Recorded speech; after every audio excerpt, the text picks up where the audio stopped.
halted my wedding, handed my bride to my friend, and walked away while their intimate video played. Now she's livid because I handled it like a champ on my way.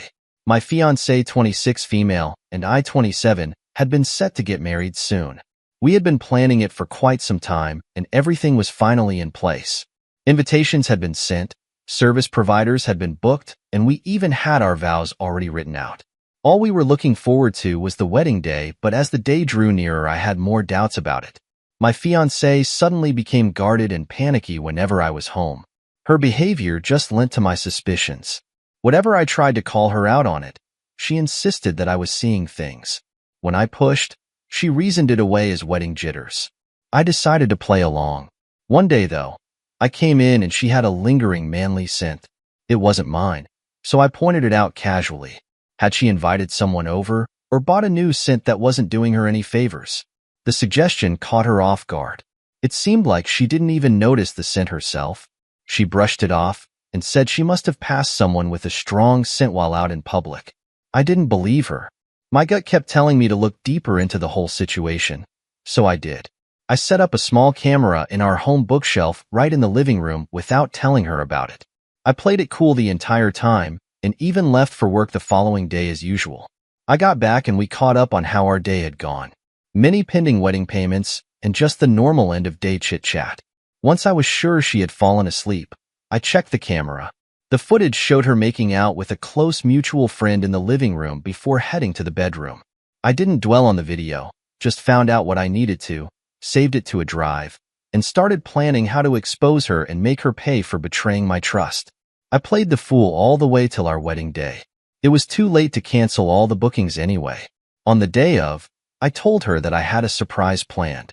Since I was going to be at the end of the aisle before her, I had time to get to the DJ and present him with the pen drive containing the damning footage. Then I got to my place. I stood there all smiles, some of it from the knowledge that she didn't know what was coming for her, posing for photos and waving at guests. I also made sure that I knew where our mutual friend was seated before the whole thing. He didn't even look guilty.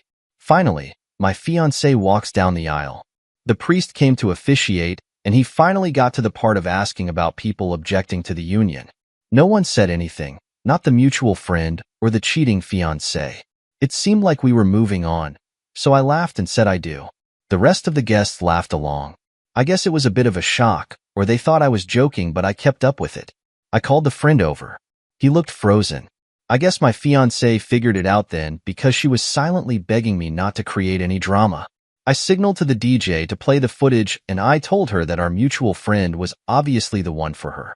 I told them I gave them my blessing and walked away.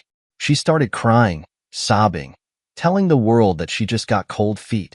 Our guests were in uproar. Accusations were shouted from every side, and some people got really worked up. The priest was confused. My fiancée was in tears, and the mutual friend disappeared into the crowd. Needless to say, we gave back the rings and I told her we were parting ways. She, along with her family, is not happy with me. Apparently, there was a better way to handle the crisis.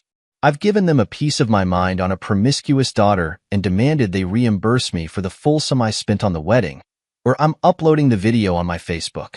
My ex went hysterical at that, so I'm guessing they'll cough up the money soon. That, folks, is the state of the mess I'm in currently. Update. Ex's parents agreed to reimburse me for the moment. They look drawn. I'm guessing it's coming out of their retirement fund. I feel sorry for them, to be honest. Oh well. Next cheating story. I, 31 male, have been engaged to marry my fiancée, 34 female, for approximately 4 years, together for over 10 years. We had our ups and downs, probably like most, but it was never due to anything dubious as far as I'm aware. I've been sensing, feeling, seeing new red flags pop up about 6 months ago when my ESO started a new job. I had supported her throughout her education prior to this new job, and we were both excited that she would be able to pursue a career with her new credentials. Now that she's been on the job for a few months, she started making new friends. So the first few red flags were her staying out very late, 3 a.m., or staying out overnight. She slept at her sister's house and not coming home until the morning after. I'm one to trust, so I let it go without further investigation. Then she goes out of state to a beach about 6 hours away with her new friends from work, or so she told me at the time. Apparently, when she was on this beach trip, She met a guy at a bar, and they proceeded to have sex. So, 8 weeks ago, my ESO came home after the trip, and a day later she stated she needed to leave to rethink our engagement and relationship. I'm blindsided, obviously, because I've been carrying on like normal, not knowing anything was really going on. At this point, I don't know about the cheating. I asked her to stay and offered to go to counseling, but she insisted and left, and was supposedly sleeping at her sister's house. She eventually did come back and stated she wanted to work on things, and also confirmed she would be willing to go to couples counseling. 3 weeks ago, she told me she's pregnant.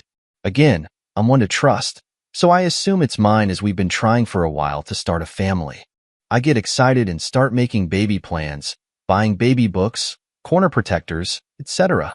However, I had those red flags pop up in my mind, and my thoughts started to spiral. So I told her I'd like to have a paternity test done to confirm that I'm the father. I stated that I trusted her, but I explained it as my own security and needed to fulfill this request. She was upset that I made the request, and we pushed it aside for a while. I brought up the paternity test again this Friday at home, as we were discussing the baby. She broke down at this time and told me she's been cheating on me, and that she's 100% sure that the father is the other guy. She then told me she made an appointment for an abortion for the next day. I was shocked to say the least, and my heart was broken. I didn't freak out. I'm still waiting for that to happen if I'm honest.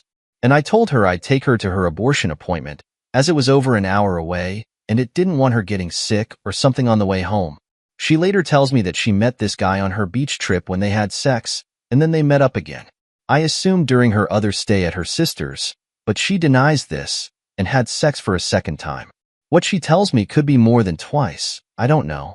She told me the father told her that he wants nothing to do with the child, and he recommended her to get an abortion. She's been wanting a baby for a while, so this was difficult for her to hear unsure. He also suggested that she get me to raise it. Lolth, I guess they talked about me. Who knows, maybe if I wasn't talking about paternity testing, I would have fallen into that. I promptly left our apartment and moved back in with my parents. She's trying to say that she loves me, but I'm devastated and can't see anything being repaired at this point. I'm just so upset about the life we had being destroyed, and I lost my companion, her dog, but I'm at home with it all the time as I WFH, and all the other things that crumble alongside a relationship dying. I guess I'm looking for some advice on what to do next, or for some insight on how to start feeling the effects of this because I feel dead right now. Edit. Thank you for all of the support. Finding these comments has helped me cope with the situation, so I appreciate it. I have moved out about 85% of all my stuff. Some of the remaining items are in storage and bundled together, so I'll have to schedule some time with my ex-fiancée to go through it all. But once that last trip there is done, then I'll be completely moved out. I have everything of significant value out of there. Last update.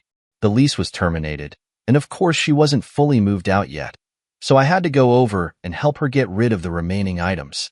I was under the impression that it was still a ton of stuff, but luckily it wasn't too bad and only took me about 2 hours and we got everything out of there. I said goodbye after that with no affection and left, and haven't seen her since. The only other remaining item was car insurance, which I terminated and obtained a new policy. Texted her that the policy was terminating and that she had 10 days to find a new policy. So I gave her plenty of time to look for one. Who knows what she did, but that's not my problem. I haven't spoken to her since I texted her about the car insurance. She hasn't attempted to contact me in any way. Not that I want her to. On the contrary, I'm very pleased she hasn't tried calling me or whatever. I spoke to the landlord and was told that I would be receiving documentation regarding my early termination fee and how to settle that. I went online to the renter's portal and my account has been deactivated so I can't view anything. The landlord did state that they had another renter lined up already. I'm still confused about how this termination fee will work as they haven't sent me anything. I'm wondering if there is something COVID-related that's preventing them from charging me, or some other clause I'm not sure about. But I haven't paid any of the fee yet, so I'm just kind of waiting for that to show up in the mail at some point.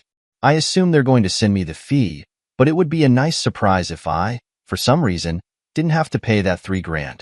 Other than that, I've been doing well. I still have yet to get upset emotionally.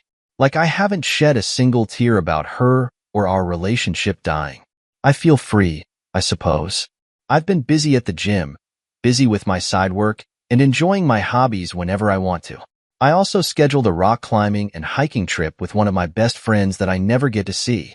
It's so liberating doing things that I want to without having to check with someone else or make sure money is good, or make sure our schedules are set. I can just do whatever I want, and it's awesome. One of the comments in this post said that I haven't been upset because my future self knows how great my life will be one day, and I believe in that more every day.